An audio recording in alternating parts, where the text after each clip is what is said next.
नमस्कार, राजस्थान समाचार देख रहे हैं आप और मैं हूं आपके साथ प्रज्ञा मिश्रा। बुलेटिन की शुरुआत करेंगे बड़ी और अहम खबर के साथ। तो सबसे पहले बात कर लेते हैं, खबर जयपुर से है, जहां विधानसभा के बजट सत्र के दौरान प्रश्नकाल में जनता के मुद्दों पर मंत्रियों ने आश्वस्त किया है। हमारी सरकार सभी को साथ लेकर चलने वाली सरकार है और जनता से जुड़े सभी काम होंगे। कई सवालों पर जिम्मेदार मंत्रियों ने कहा, सरकार के पास पैसे का दुरुपयोग करने वाले और दोषी अधिकारियों को किसी स्तर पर बख्शा नहीं जाएगा।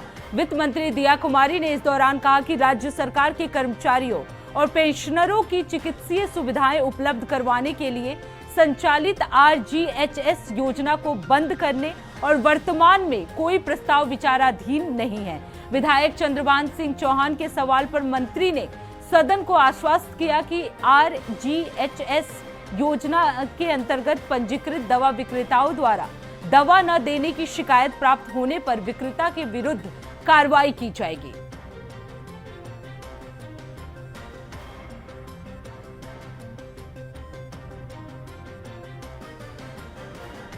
तो आपको बता दें, विधानसभा का बजट सत्र जो है वो लगातार जारी है। इस दौरान सवालों से जो विधायक हैं वो संतुष्ट नजर आए। वहीं दिया कुमारी ने बजट पेश करते हुए कई अहम मुद्दों पर चर्चा भी की। उन्होंने कहा कि जनता के मुद्दों से लोग जो हैं वो आश्वस्त हैं। तो आपको बता दें, जनता के मुद्दों पर मंत्रियों को आश्वस्त किया गया। तो सवालों से संतुष्ट नजर आए विधायक।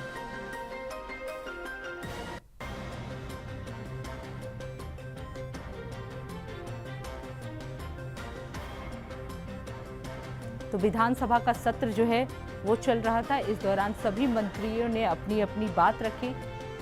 सत्ता पक्ष ने मंत्रियों के प्रश्नों का जवाब दिया और जनता के मुद्दों पर मंत्रियों ने सभी को आश्वस्त किया।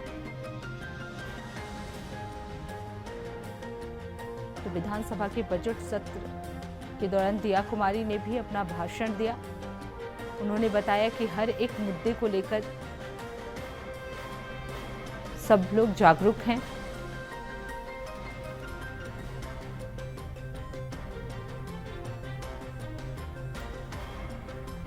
आपको बता दें, विधानसभा सत्र अभी कुछ दिनों से गतिरोध की वजह से नहीं चल पा रहा था, लेकिन आज विधानसभा का सत्र जो है वो सुचारू रूप से चला। इस दौरान सभी मंत्रियों के प्रश्नों का जवाब दिया गया। सत्ता पक्ष की तरफ से सीएम धामी के अपील के बाद से ये गतिरोध जो है वो खत्म किया गया। उसके बाद से सुचारू रूप से विधानसभा का सत्र ये जो है वो चलाया गया। इस दौरान दिया कुमारी से लेकर सभी जो है मंत्रीगण मौजूद रहे। सभी ने विपक्षी पार्टियों के सवालों का जवाब दिया।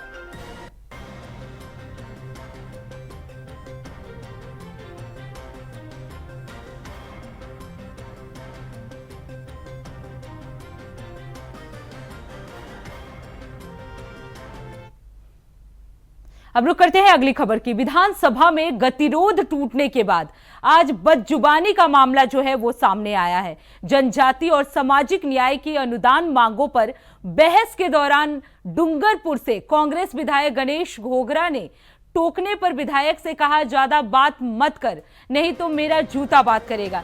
जो यहाँ आपको बता दें, बदजुबानी का ये मामला एक बार फिर से विधानसभा में देखने को मिला है। विधानसभा में कांग्रेस के नेता ने इस तरह की बदजुबानी की है। तो आपको बता दें, विधानसभा में गतिरोध खत्म होने के बाद एक नया मामला जो है वो सामने आया है। बदजुबानी का ये पूरा मामला जो है वो सामने आया है। जनजाति और सामाजिक न्याय की अनुदान मांगों पर बहस के दौरान डूंगरपुर से कांग्रेस विधायक गणेश घोगरा ने टोकने पर विधायक से इस तरह की बदतमीजी की। उन्होंने कहा कि ज्यादा बात मत कर, नहीं तो मेरा जूता बात करेगा। तो इस तरह की बदजुबानी वाले बात जो है कांग्रेस विधायक की तरफ से की गई। गणेश घोगरा नाम है इस विधायक का जिन्होंने इस तरह की बात की है। तो आपको बता दें, विधानसभा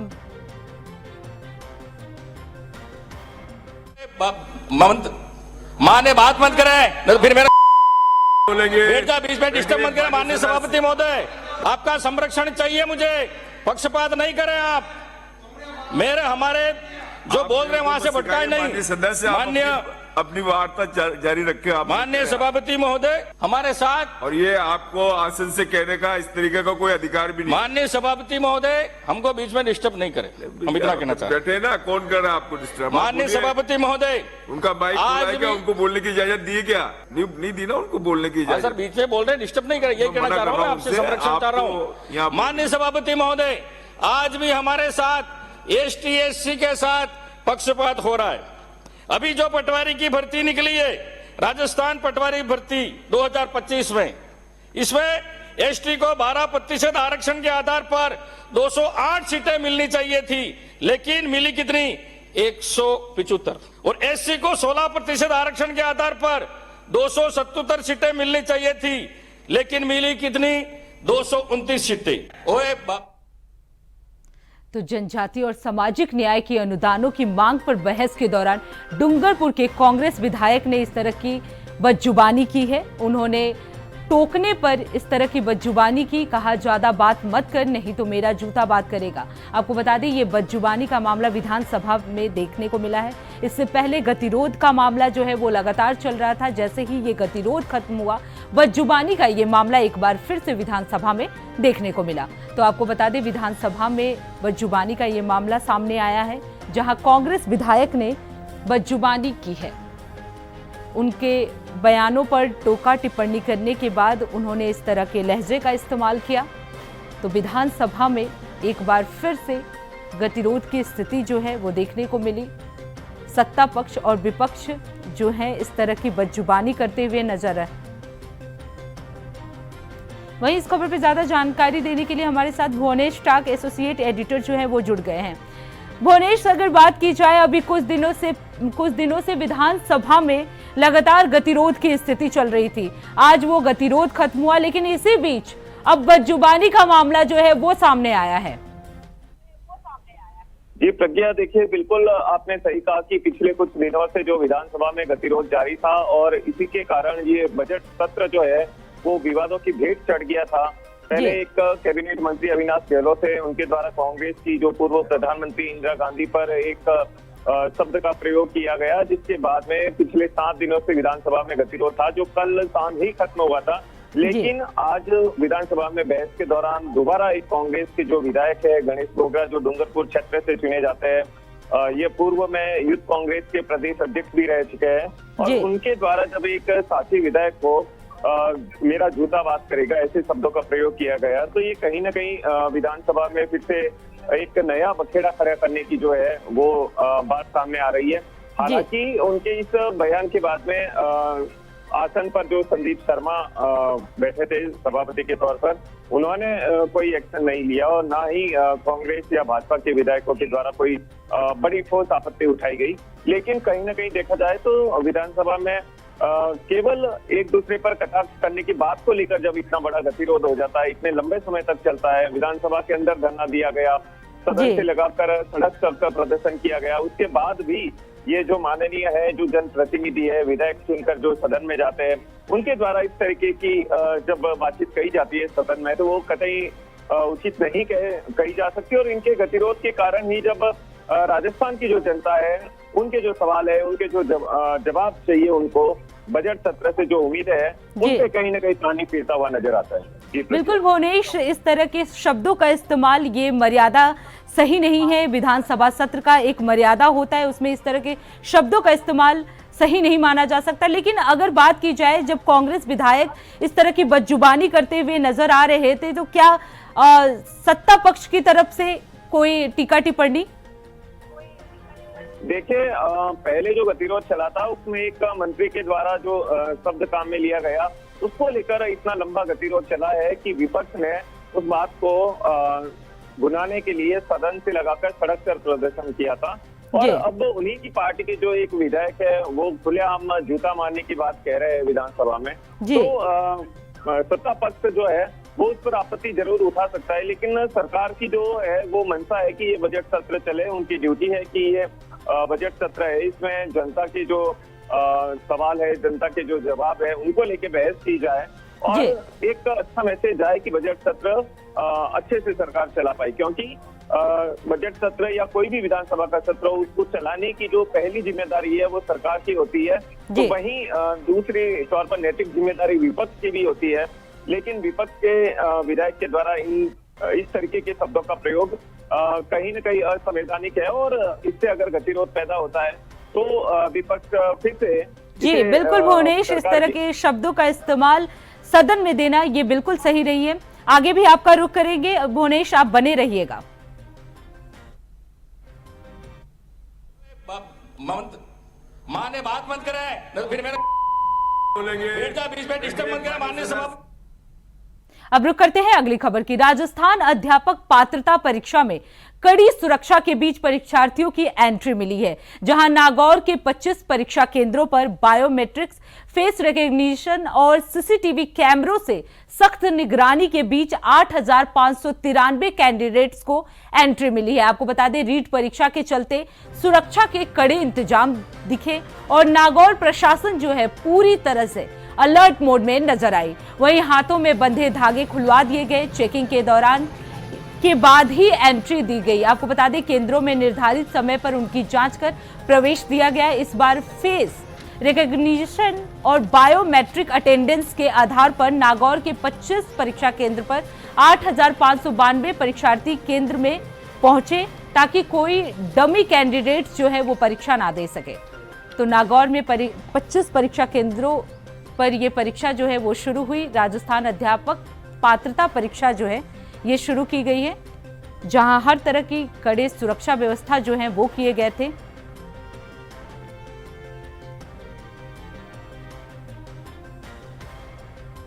वहीं हमारे साथ लगातार भुवनेश टाक बने हुए हैं। भुवनेश, अगर बात की जाए सुरक्षा व्यवस्था की, तो किस तरह की सुरक्षा व्यवस्था इस बार की परीक्षा में रही? जी प्रज्ञा, देखे राजस्थान अध्यापक का जो पात्रता परीक्षा है रीट के नाम से जो आयोजित की गई है, दरअसल पहले भी जो पूर्ववर्ती सरकार ने इस तरीके की परीक्षा आयोजित की गई तो बहुत से पेपर लीक के मामले हुए थे और उसको लेके पक्ष और विपक्ष दोनों ही हर बार आमने सामने होते थे और कहीं ना कहीं जो अभ्यर्थी है उनका भविष्य इसमें लटक जाता था। इस बार भजनलाल सरकार के द्वारा ये रीट की परीक्षा आयोजित की गई। कल 2 पारी में ये आयोजित हुई और आज 1 पारी में आयोजित की गई। हालांकि परीक्षा में छुटपुट घटनाओं को लेके सफलतम ये आयोजन माना जा रहा है, लेकिन आज भी नकल करते हुए जालोर में 2 लोगों को गिरफ्तार किया है और वो जिस होटल में रुके थे वहां से केस और कुछ मोबाइल फोन भी बरामद हुए।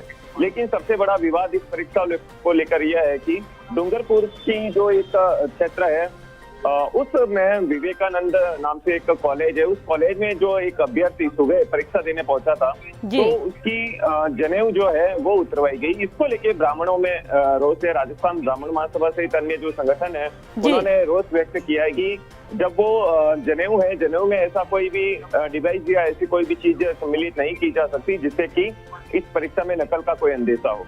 क्योंकि पहले भी जब कांग्रेस सरकार में ये परीक्षा आयोजित की जाती थी तो महिलाओं के जो मंगलसूत्र उतरवाना, उनके दुपट्टे उतरवाना, युवाओं को जो उनके बटन वो कटिंग करवाना, ऐसे जब मामले सामने आते थे तो कहीं ना कहीं जो विपक्ष की भूमिका निभाने वाली भाजपा सरकार उस समय विरोध जताती थी। लेकिन अब भारतीय जनता पार्टी की सरकार है और इसमें एक ब्राह्मण युवा की अगर जनेऊ उतरवा दी जाए तो उसको लेके कहीं ना कहीं बवाल खड़ा है। वैसे ही इस परीक्षा में देखा जाए तो अलवर में एक युवती जब परीक्षा केंद्र पर पहुंची थी तो उसकी जो कुर्ती थी उसके बटन काटने पर उसने विरोध जताया था।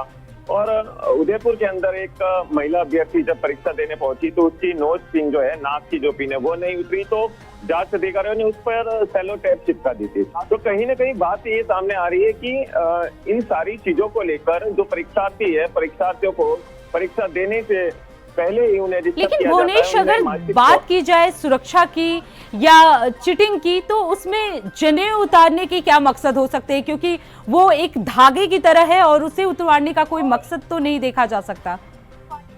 जी बिल्कुल प्रज्ञा, देखिए जिस तरीके से सिख समुदाय अपने साथ में कटार लेके घूमता है, वैसे ही ब्राह्मणों के लिए जो यज्ञोपवीत है, जो जनेऊ है, वो बहुत ही महत्वपूर्ण मानी जाती है और ब्राह्मणों के लिए नहीं, एक पूरे हिंदू संप्रदाय के लिए बहुत महत्वपूर्ण चीज है।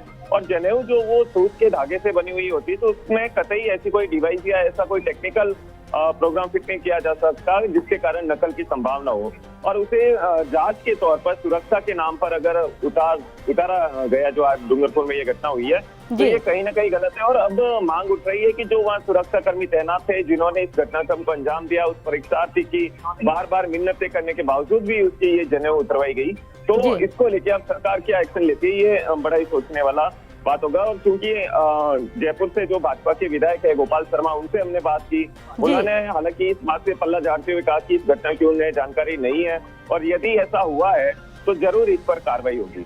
जी भुवनेश, अगर बात की जाए, क्योंकि आपने बताया कि कुछ जगहों पे 2 लोग भी जो है वो पकड़े गए हैं चीटिंग करते हुए, उनको लेकर क्या कुछ एक्शन लिए गए हैं? देखिए, ये 2 व्यक्ति जो है वो जालोर में पकड़े हैं पुलिस ने, और वहाँ पुलिस अधीक्षक जो है उन्होंने पीसी करके इस बात का खुलासा किया है कि ये दोनों व्यक्ति नकल करवाने के लिए आए थे। परीक्षार्थियों की जगह डमी कैंडिडेट बिठाने और नकल के लिए जालोर जो जिला है वो बहुत ही मतलब कुख्यात है इस चीज के लिए। और हर जो पेपर लीक और परीक्षा में जब भी ऐसी घटनाएं सामने आती है तो जालोर का नाम जरूर सामने आता है। और आज भी जालोर जिले के अंदर ही इन दोनों व्यक्तियों को गिरफ्तार किया गया और वो जिस होटल में रुके हुए थे उसकी तलाशी ली गई, जहां उन्हें पुलिस को 4 से 5 फोन मिले हैं और 1 लाख रुपए नकद भी मिला है।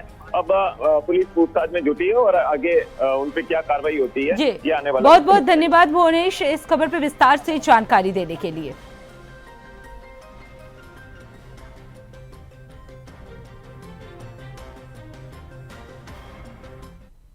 अब रुक करते हैं अगली खबर की। विधानसभा में भले ही पक्ष और विपक्ष के बीच में गतिरोध खत्म हो गया हो, लेकिन पक्ष और विपक्ष के नेता अभी भी कई मुद्दों को लेकर आमने सामने नजर आ रहे हैं।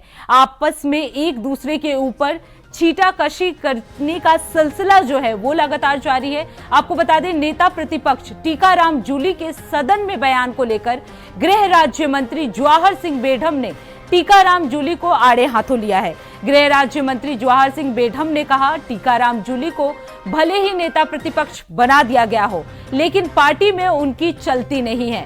सदन में हुए गतिरोध को लेकर टीकाराम जूली ने वार्ता में पहले ही स्वीकार कर लिया था कि सदन में जो गतिरोध हुआ है उसके लिए उन्होंने गलती मान ली थी। बेढम ने आगे कहा कि मुझे लगता है कि कांग्रेस के कुछ नेता टीकाराम जूली को सुपरसीड करना चाहते हैं, लेकिन जब कांग्रेस के नेता जनता में एक्सपोज होने लगे तब इन कांग्रेस के नेताओं की बुद्धि आई और सदन में माफी मांगी। पक्ष और विपक्ष के बीच ये गतिरोध जो है वो पिछले कई दिनों से चल रहा था, जिसको लेकर कई मुद्दे भी सामने आए हैं।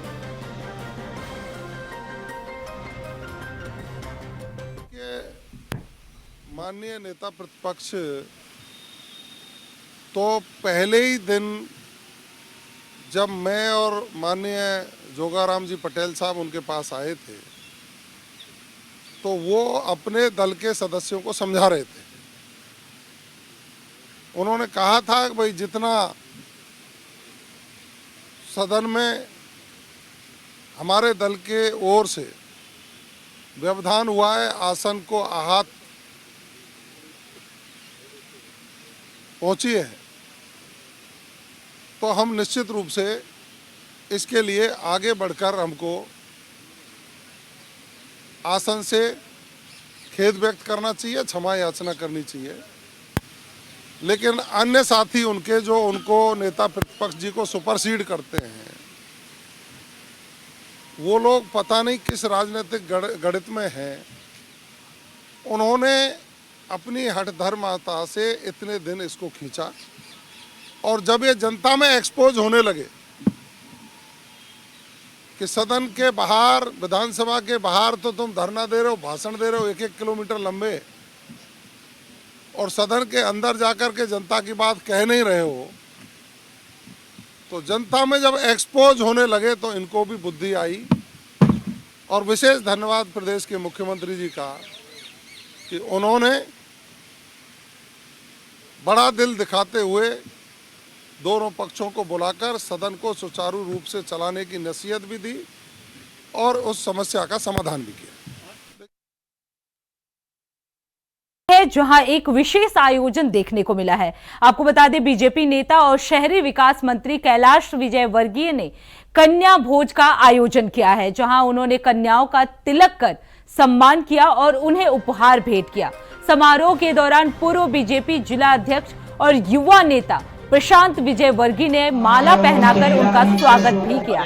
उसके बाद शिव अभिषेक का भी आयोजन किया गया, जिसमें मंत्री कैलाश विजय वर्गीय ने अपने पूरे परिवार के साथ भाग लिया और क्षेत्र की सुख समृद्धि की कामना की। इस कार्यक्रम में बड़ी संख्या में ग्रामीणों और बीजेपी कार्यकर्ताओं की मौजूदगी भी रही।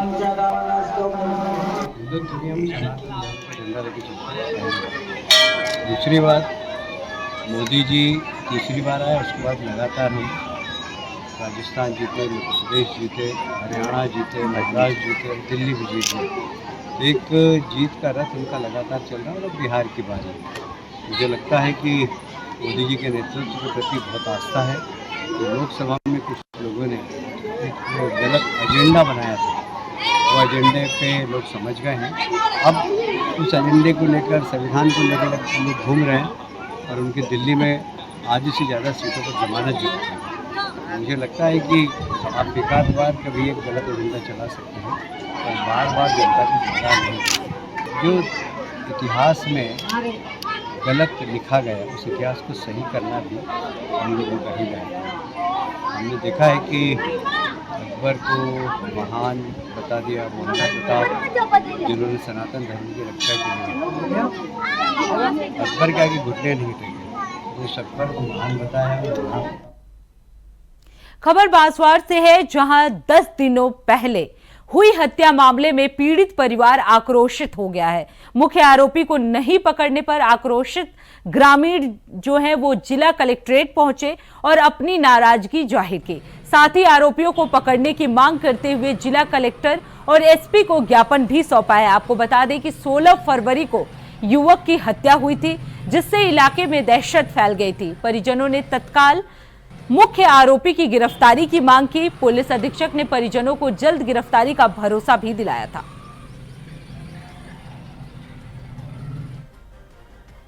खबर डिडवाना से है, जहां एक युवक की संदिग्ध मौत मामले में ग्रामीणों ने थाने का घेराव करके थाने के बाहर धरना दिया है। आपको बता दें, मामले में मृतक की पत्नी और साथियों पर युवक की हत्या कर शव फंदे से लटकाने का आरोप लगाकर यह प्रदर्शन किया गया और पुलिस की कार्यशैली पर भी सवाल खड़े किए गए। इस मामले में कई घंटे तक थाने के घेराव किया गया और ग्रामीणों ने आरोपियों के खिलाफ हत्या की धाराओं में मामला चलाने और लापरवाही बरतने वाले थाना अधिकारी और पुलिसकर्मियों को सस्पेंड करने की भी मांग की है। साथ ही मुआवजे की भी मांग रखी गई है। आपको बता दें, युवक का शव उसी कमरे में संदिग्ध अवस्था में फंदे पर लटका मिला था।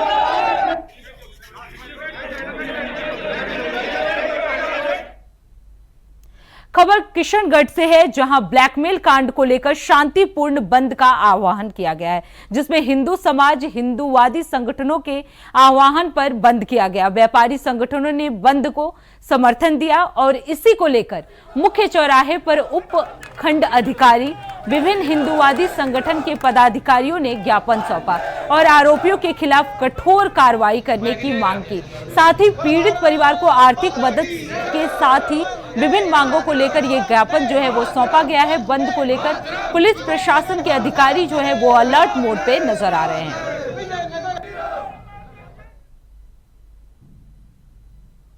खबर डूंगरगढ़ से है, जहां रीट परीक्षा के दूसरे दिन परीक्षा केंद्र पर ब्राह्मण कैंडिडेट की जनेऊ उतारी गई है। बता दें, कैंडिडेट ने जनेऊ नहीं उतारने की मिन्नत भी की, लेकिन उसकी नहीं सुनी गई। इस घटना के बाद ब्राह्मण समाज में आक्रोश है। वहीं जांच दल के खिलाफ कार्रवाई करने की मांग की जा रही है। वहीं महिलाओं के दुपट्टे धागे तक उतरवा लिए गए हैं। आपको बता दें, स्कूल में समय के बाद पहुंचने वाले 3 स्टूडेंट को एंट्री भी नहीं मिली है। इसके बाद उन्हें निराश होकर लौटना पड़ा।